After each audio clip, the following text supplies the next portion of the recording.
देखो हम लोग का टॉपिक यहाँ पर है क्या, दो चीज बताने जा रहे हैं। एक तो सबसे पहले पैरेलल वेक्टर जानो कि क्या होता है। Parallel vector, parallel parallel vectors, ठीक है। पैरेलल वेक्टर क्या होता है?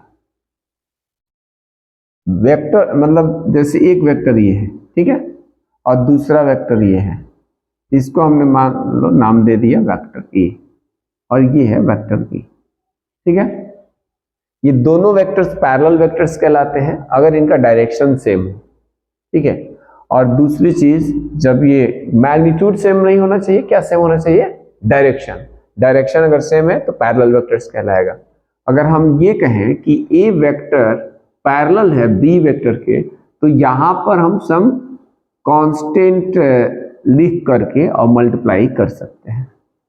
ए vector equal to lambda times vector B, ठीक है। ये कब होगा? ये तब होगा जब A vector parallel to B vector, ये जब पैरेलल होगा तो। और पैरेलल के लिए क्या कंडीशन बताया? पैरेलल के लिए कंडीशन बताया two vectors are said to be the parallel vectors if their directions are same. उनके डायरेक्शन अगर सेम होंगे तो जो है वो कहलाएगा पैरेलल वेक्टर, अदरवाइज नहीं कहलाएगा, ठीक है। अब पैरेलल वेक्टर के बाद एक आता है orthogonal unit vector. Orthogonal unit vector. Unit vector पता है कि नहीं पता है? यूनिट वेक्टर मालूम है?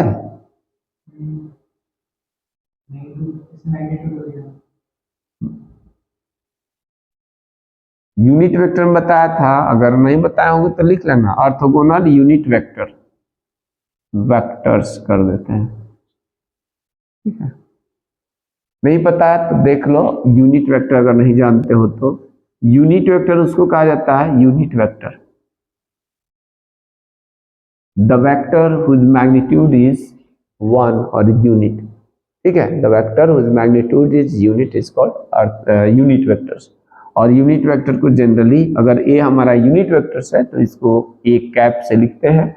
और ए कैप क्या होता है? ये होता है vector A divided by mod of vector A. इसका क्या डिफिनेशन बताया? The vector whose magnitude is 1 या उसी को यूनिट कहते हैं, ठीक है। is called unit vector. और इसमें लेट कर लेना, let A B the vector, then mod of a vector is its magnitude, then unit vector a cap is given by vector a divided by mod of vector a। ये होता है unit vector, ठीक है। अब इसी तरह से ये है ऑर्थोगोनल यूनिट वेक्टर्स। ऑर्थोगोनल मतलब होता है जो परपेंडिकुलरली हो। तो हम लोग अभी तक जो पढ़े हुए हैं, इसको सेव वाला बटन किधर है? ऐड कर देते हैं।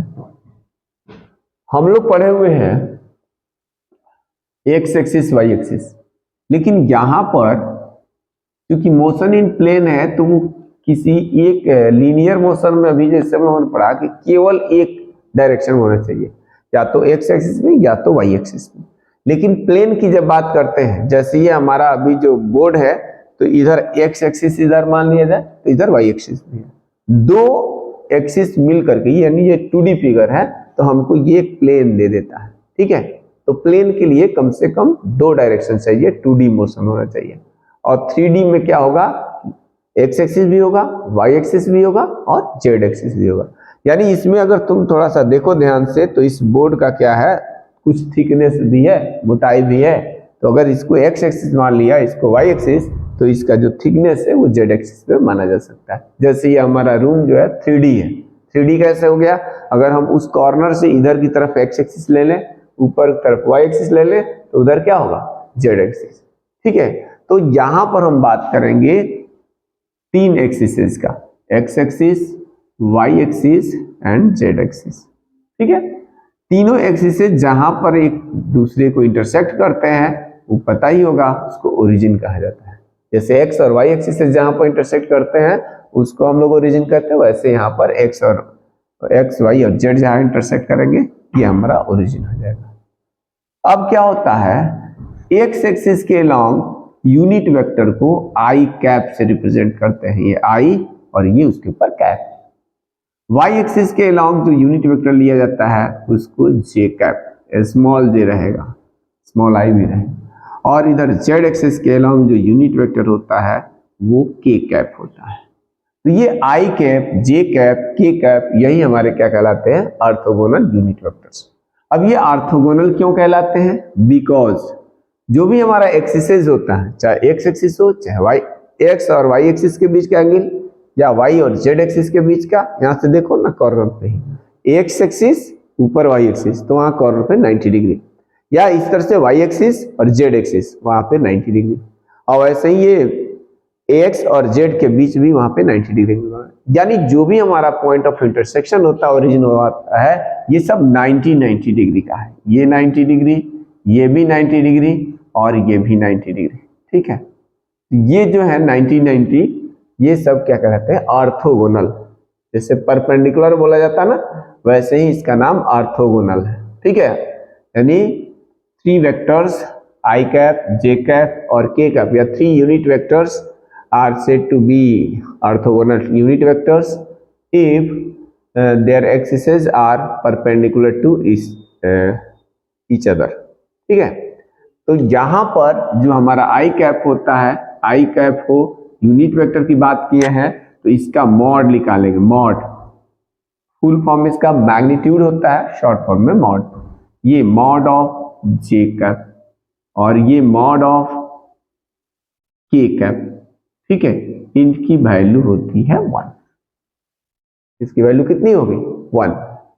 और इनमें रिलेशन अब हम लोग जानेंगे।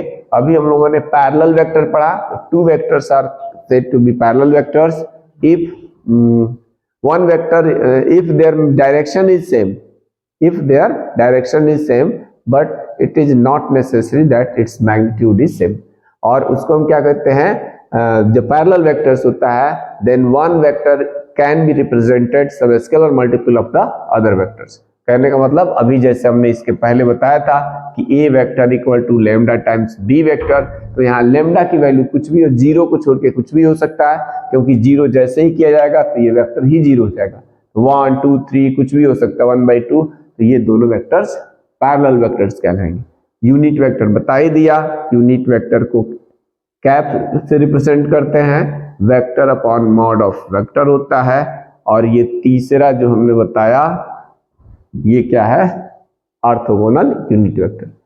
Three vectors I J K are called orthogonal vectors if their axes are perpendicular to each other, then along the x-axis the unit vector is I cap, along the y-axis unit vector is j cap, and on the z-axis unit vector is k cap। अब इसमें relation क्या होता है, relation अभी जानेंगे, उससे के बाद इनका जो मैग्नीट्यूड है सबका 1 1 होगा और रिलेशन क्या होगा उसको जानेंगे। ठीक है, इसके लिए इसके बाद जो है हम लोगों के पास जो है मल्टीप्लीकेशन ऑफ वेक्टर्स दिया है।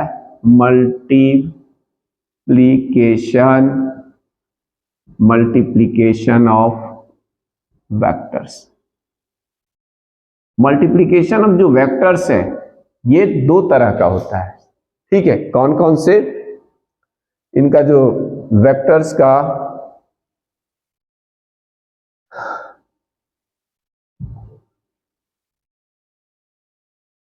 वेक्टर्स का जो मल्टीप्लिकेशन होता है दो तरह का, कौन कौन से है, एक है स्केलर प्रोडक्ट और दूसरा है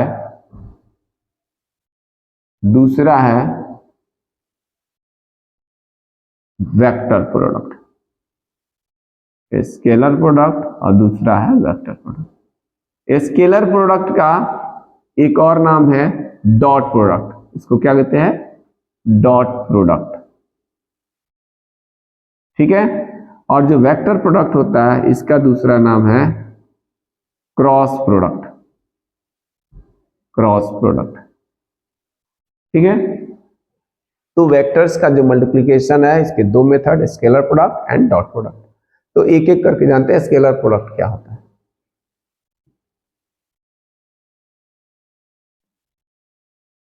स्केलर प्रोडक्ट के लिए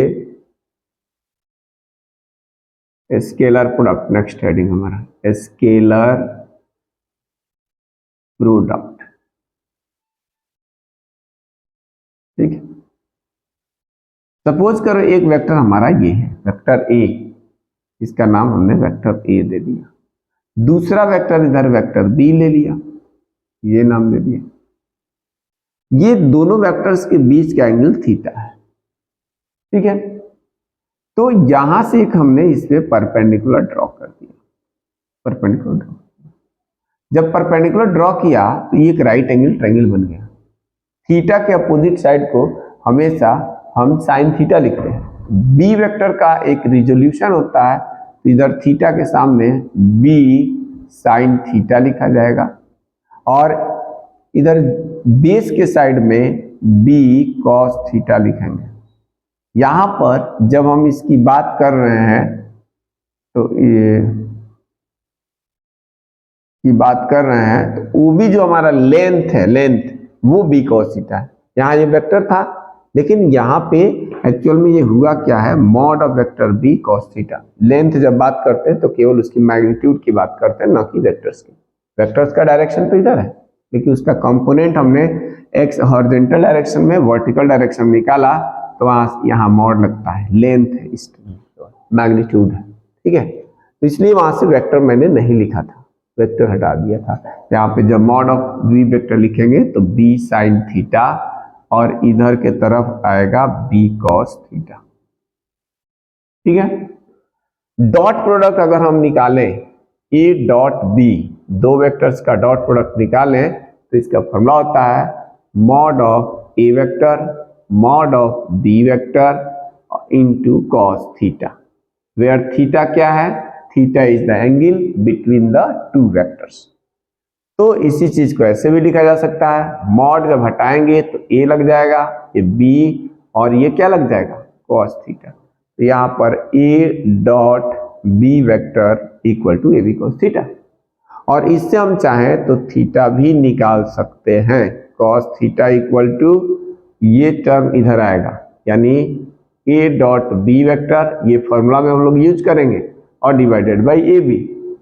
और यहां से हम चाहें तो ए बी वेक्टर को अभी जैसे mod of A mod of B के बदले लिखे हैं, तो हम इसको mod of A mod of B and ऊपर जो है ना ए डॉट बी वेक्टर भी लिख सकते हैं। तो ये हमारा कॉस थीटा आएगा। और यहां से थीटा अगर निकालना चाहेंगे तो ये आ जाएगा cos inverse A dot B divided by mod of A and mod of B, bracket closed, ठीक है। अब इसी से रिलेटेड कुछ बातें बताते हैं। जैसे यहां पे अगर कॉस थीटा लिखा है, थीटा की वैल्यू अगर जीरो हो, कितना हो, जीरो, थीटा की वैल्यू अगर जीरो होगा तो कॉस जीरो कितना होता है, कॉस जीरो 1, एंड कॉस 90 जो होता है वो जीरो। तो जैसे ही यहां जीरो होगा तो ए डॉट बी हमारा किसके इक्वल आ जाएगा, A dot B A B के इक्वल आ जाएगा। लेकिन अगर थीटा 90 होगा तो कॉस 90 जीरो, तो ए डॉट बी जीरो आ जाएगा। तो अगर कभी क्वेश्चन में प्रूव करने के लिए आए कि prove that two vectors are perpendicular to each other, तो उनका डॉट प्रोडक्ट हम जीरो दिखाएंगे। कितना दिखाएंगे, जीरो। तो यहाँ पे कंडीशन लिख लेते हैं, for a perpendicular to b vector theta equal to 90 degree. Theta कितना हो जाएगा, 90 डिग्री, और 90 होगा तो cos 90 डिग्री की वैल्यू कितना होता है, जीरो। और देयरफॉर a डॉट b जब निकालेंगे a डॉट b वेक्टर तो आ जाएगा ए बी कॉस 90 डिग्री और cos 90 तो हम लोग निकाल ही चुके हैं कि 0 होता है, तो a dot b vector equal to 0। तो ये ध्यान रहे, दो वेक्टर्स हमारा जो है परपेंडिकुलर तब होता है जब उनका डॉट प्रोडक्ट कितना होता है, 0। ठीक है, ये यही डॉट प्रोडक्ट था। इसको डिफाइन करने का दूसरा तरीका, इसको डिफाइन कैसे करेंगे, फॉर्मूला बताया। डिफाइन करने का तरीका ये होता है, एक तरह से देखा जाए तो ये a dot b, the scalar product of the two vectors is equal to the product of the magnitude of the one vector and the projection of the second vector in the first vector, in the direction of the first vector. फिर से सुनो, a vector क्या है, mod magnitude A vector, second vector क्या है, B vector, B vector का projection ये है mod of B cos theta. तो इन्हीं दोनों का ना ये प्रोडक्ट है।